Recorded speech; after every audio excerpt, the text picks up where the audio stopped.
So to make a state machine diagram, there are steps that you could follow. There are developing this kind of diagram follows a set of rules. So usually the primary challenge in building a state machine diagram is to identify the right states for the object. It might be helpful to pretend that you are the object itself. It is easy to pretend to be a customer, but it's a little more difficult to say, I am an order or you are an order, or I am a shipment. So how do I come into existence? What states am I in? So, however, if you can begin to think this way, it will help you develop state machine diagrams.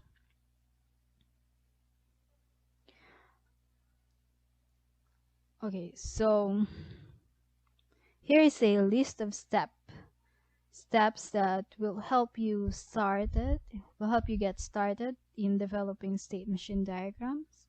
So first step is to review the class diagram and select classes that might require state machine diagrams.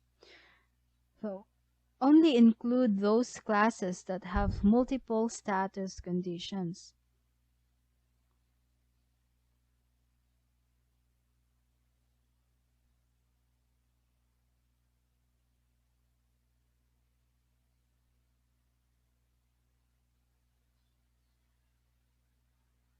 So that are important for the system to track. So then begin with the classes that appear to have the simplest state machine diagram. For example, when like what I've shown you a while ago about shipping, so uh, it is an event that you want to track the status of the shipment of the item. So the second state is that for each class, make a list of status conditions or states you can identify. So here at this point, simply brainstorm. So remember that these states must reflect the states for the real world object.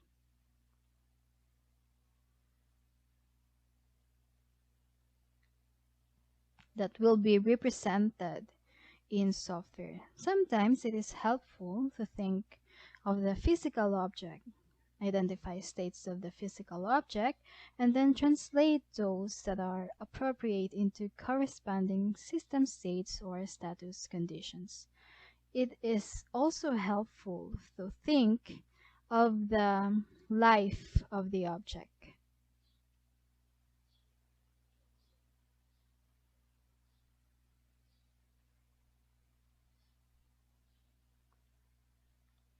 Think of activities done to the object or by the object. So often the object will be in a particular state as these actions are occurring. So the next step is begin building diagram fragments by identifying transitions that cause an object to leave the identified state. So for example, if a sale is in a state of ready to be shipped,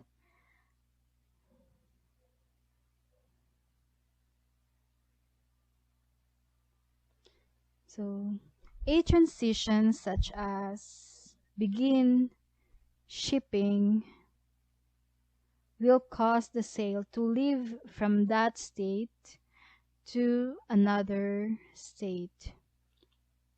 So from a state of ready to be shipped, the transition is begin shipping, and then it will arrive to another state as could be um, the item is already received. So fourth step is that sequence these states in the correct order and aggregate combinations into larger fragments.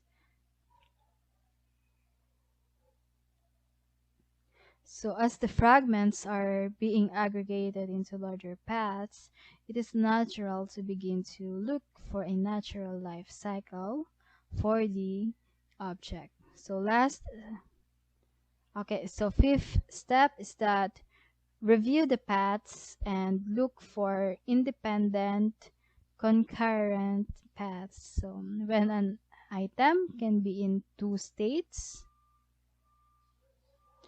concurrently, there are probably one or more concurrent paths.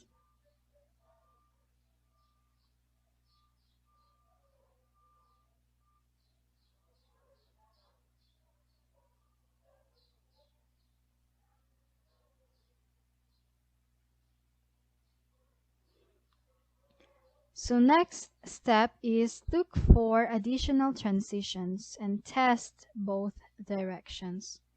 So again, additional transitions. So often during the first iteration, several of the possible combinations of state transition state are missed.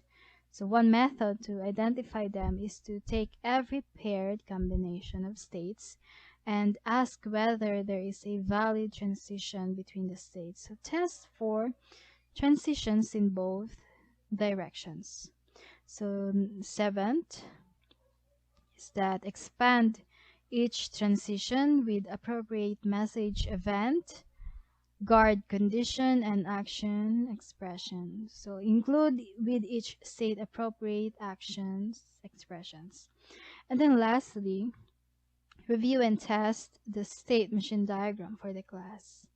So review each of your state machine diagrams to make sure